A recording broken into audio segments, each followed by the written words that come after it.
Mesdames, Mademoiselles, Messieurs, bonsoir. Nous voici encore sur Bicart TV, votre web TV qui traite de l'information sur l'industrie, le commerce et l'artisanat. Aujourd'hui, nous sommes avec le président du conseil d'administration de l'APEC Burkina. Monsieur le Président, bonjour. Bonjour à vous. Oui, comment vous allez? Je vais bien par la grâce de Dieu et puis je suis content que vous soyez là pour parler de l'APEC. OK. Avant de commencer, est-ce que vous pouvez nous présenter à nos téléspectateurs?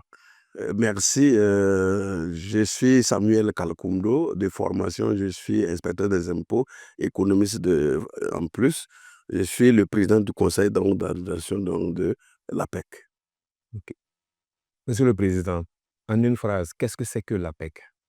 En une phrase, l'APEC, c'est l'agence pour la promotion de l'entrepreneuriat communautaire en abrégé, donc APEC, comme vous le dites, qui a été lancé officiellement par le chef de l'État, le président du Faso, le capitaine de Traoré lui-même, le 12 juin 2023, qui consiste à créer des entreprises communautaires par l'actionnariat populaire. Pourquoi, en fait, l'entrepreneuriat communautaire est-il au cœur de l'action, de votre action?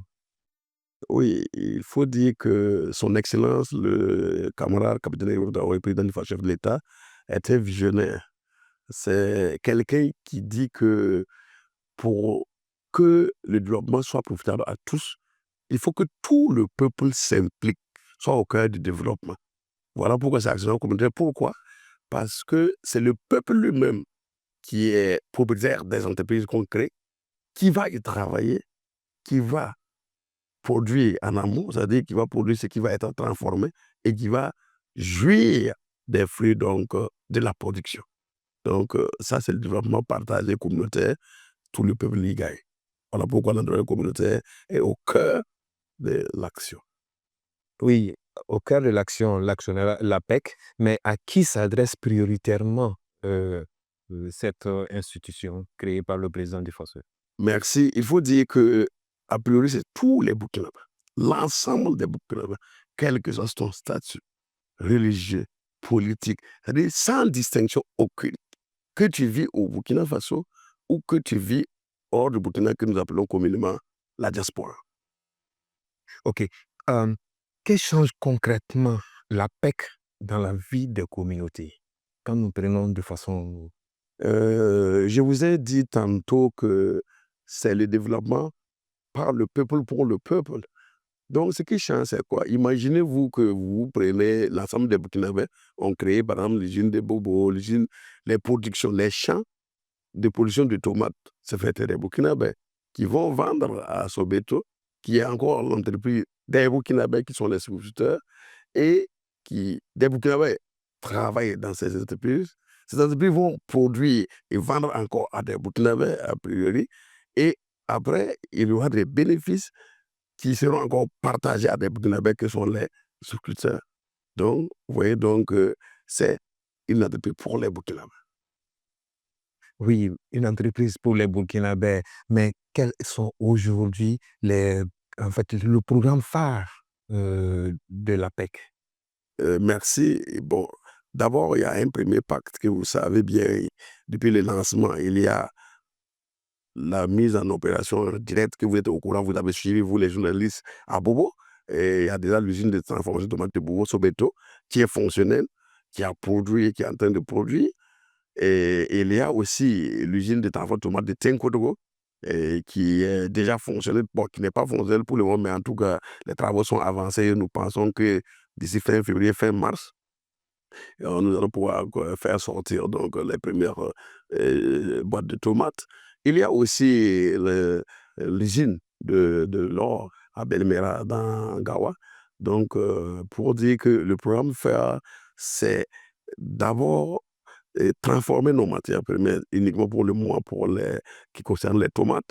Et alors, mais il y a aussi des acquisitions futures que nous visons, parce que l'objectif principal est que les Burkinabés, quel que soit ton niveau d'instruction ou ton degré de recherche, puissent être propriétaires d'entreprises, ce qui, de par le passé, n'existait pas.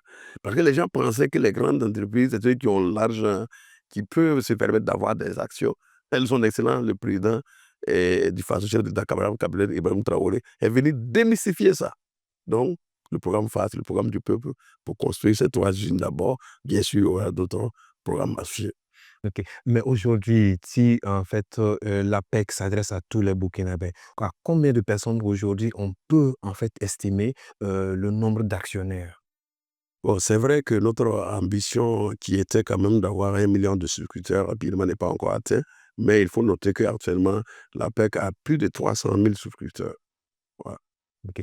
Mais combien de projets aujourd'hui on peut, d'ores et déjà, avant que ceux qui sont en cours de route, combien de projets ont été financés par, l'APEC?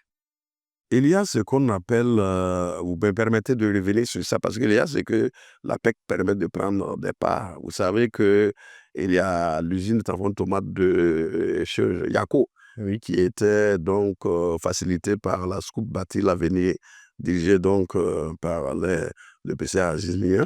L'APEC a investi dedans aussi en prenant des actions, voilà, comme courant associé. Donc on peut dire que l'APEC a investi là-bas, mais entièrement financé par les souscriptions du peuple et de la population. Il y a, comme je l'ai dit tantôt, l'usine de transformation de tomates, donc de Tenkoudou, qui est opérationnelle, qui est en phase d'exploitation réelle. Il y a à Tenkoudou, donc, l'usine de transformation de tomates qui, vous avez dû suivre à travers les autres médias, que le directeur général de l'agence était là-bas pour constater du visu. Personnellement, j'y étais aussi au mois de décembre et j'ai constaté l'avancée des travaux. Ça aussi, c'est vraiment une industrie qui va beaucoup employer et qui est bientôt opérationnelle. Il y a à Gawa également l'usine donc semi-mécanisée d'or. Et vraiment là-bas, c'est encore avancé. On a déjà commencé à creuser. D'ici fin février, fin mars, nous aurons peut-être le premier lingot d'or. Et tout ça au bénéfice des souscripteurs. OK. Hem, quels sont aujourd'hui, en fait, quels résultats ou succès vous rend plus fier, en fait, de, cette agence? Bon, c'est un peu difficile, mais pour moi, personnellement, ce qui me rend fier, c'est l'adhésion au programme par la population. Il n'y a pas une fierté qui peut dépasser ça. La population a cru à son président, à son excellent le capitaine Ibrahim Traoré, chef de l'État, président du FASO. Et la population a cru à sa vision. La population sait qu'avec ce président, le peuple et le Burkina Faso sera souverain. Et nous avons déjà vu à travers les autres initiatives comme l'autosuffisance alimentaire et l'offensive agricole. Et cette adhésion massive, et surtout au-delà de la jeune misère des Burkinabés et de la diaspora, il n'y a que cette satisfaction me rend fier à ajouter, c'est le fait que des non-Burkinabés, dans l'AES, tous les pays veulent venir souscrire à l'action populaire. C'est édifiant. Partout dans le monde, même si on a limité d'abord pour les Burkinabés. La boîte de tomates de Adia, quand je prends cette boîte de tomates, ça traduit cette fierté encore. Mais ce qui ne nous permet pas de dire que nous allons dormir sur nos lauriers. Il faut travailler pour renforcer cette confiance du peuple, cette adhésion populaire, en étant compétitif, en étant rigoureux et en faisant de sorte que les produits soient dans tous les 4 coins du Burkina Faso. OK. Monsieur le président, Et quel est le principal défi, hein, que vous affrontez, actuellement? bon, pour être franc, il faut dire que nous, la mobilisation des ressources n'est pas encore, en tout cas, à un point où nous pouvons dire que nous sommes tranquilles. Donc, c'est un défi, le défi de la mobilisation des ressources. Vous voyez, les équipes d'APEC parcourent le monde entier, sensibilisent, les gens ont adhéré, mais le montant recouvré ne permet pas de dire que nous sommes arrivés à pouvoir financer. Donc, le défi, c'est quoi? C'est la mobilisation encore accrue des ressources pour pouvoir non seulement terminer les entreprises qui sont en phase de finalisation, mais aussi les nombreuses entreprises communautaires qui sont en voie d'acquisition, qui vont permettre au peuple d'être autonome, souverain et prospère. Donc, c'est ça le défi de la mobilisation, en tout cas, des ressources et des populations. Parce que, comme je vous l'ai dit, Nous voulons que d'ici la fin de l'année, au lieu de 300 000, nous voudrions quand même que vous êtes là en janvier 2026. Janvier 2027, quand nous allons nous rencontrer, nous vous disions que plus d'1 million de Burkinabés ont souscrit, sont adhérés au programme de l'entrepreneuriat communautaire à travers l'APEC. C'est là une très bonne chose pour permettre de mettre toutes les entreprises communautaires dont nous rêvons, qui vont effectivement impacter directement le niveau de vie de nos populations et directement essayer la fermeté. C'est notre principal défi actuel. OK, monsieur le président, on vous a vu, un temps, dans les champs de choses, de bananes et des actions, en fait, engagées que le président du Faso, puisqu'on parle de l'autosuffisance alimentaire. Et je pense que quand on parle de l'APEC, il y a certaines activités aujourd'hui qui rentrent dans le cadre de l'autosuffisance alimentaire. On vous a vu dans les champs de bananeraies où vous avez été les premiers, hein, à couper ou à en fait, vous Déguster. dégustez ces bananes au niveau du Burkina Faso. Est-ce que l'APEC aujourd'hui, va s'investir auprès de ces agriculteurs-là?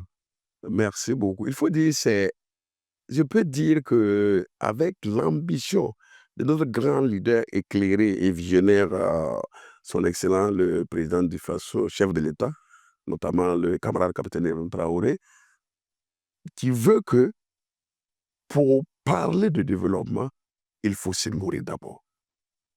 Il faut que la population, à l'image de la République populaire de Chine, nous quittons la pauvreté, pour de tout, avant de parler de développement. Et qu'effectivement, comme vous l'avez dit, à la suite de l'initiative présidentielle pour l'autosuffisance alimentaire et l'offensive agricole, la PEC s'investit. C'est pour ça que vous allez voir qu'à Banfora, nous allons même s'intéresser au piment. Effectivement, nous sommes allés être témoins de la première récolte de bananes plantées où nous avons grillé, nous-mêmes mangé de la loco. La PEC ne peut pas se dérober de ce qui peut rendre le Burkina autonome, autosuffisant alimentaire. C'est-à-dire que c'est pour ça que vous avez vu qu'on a parlé des forages. Et les récentes sorties du directeur général donc, de la PEC sur les sites de production de tomates et d'autres sites de production maraîchère montrent que la PEC s'intéresse à ce volet agricole, premièrement. Maintenant, les autres volets aident pour pouvoir soutenir économiquement les volets agricoles qui souvent n'apportent pas rapidement donc de revenus. Or, il faut dire aussi que les agriculteurs aussi attendent à ce que d'ici là, la direction générale qui est dirigée donc par le DG Karim Traoré puisse proposer à partager des distribuer du moins des dividendes. Parce que quand on investit, on veut avoir des dividendes. Et nous pensons que d'ici quelques temps, les agriculteurs auront des dividendes. OK. Pour terminer, monsieur le président, quel est aujourd'hui le message que vous voulez adresser aux jeunes et aussi, à la communauté, hein? Merci. D'abord, c'est un message d'espoir, un message d'encouragement. Au niveau de la lutte contre l'insécurité, nous avons vu les efforts fournis donc par son Excellence, le camarade capitaine Ibrahim Traoré, président du chef de l'État, avec les différentes acquisitions. Et nous voyons l'avancée de la reconquête du territoire. La jeunesse devrait maintenant poursuivre cet élan de progression et d'autonomisation et de souveraineté, s'organiser d'abord en coopérative. Parce que pour financer ou pour aider les gens individuellement, ça va être difficile, en coopérative. Et faire confiance totale à l'APEC, c'est-à-dire l'Agence pour la promotion de l'entrepreneuriat communautaire, qui mobilise à travers l'actionnariat populaire des ressources pour bâtir des entreprises communautaires en vue de créer des richesses et de mobiliser donc de l'emploi pour des milliers de jeunes. Ces jeunes doivent faire confiance, être des acteurs de sensibilisation autour d'eux pour que d'ici janvier 2027, comme je l'ai dit tantôt, il y ait des milliers et des milliers de sous-culteurs.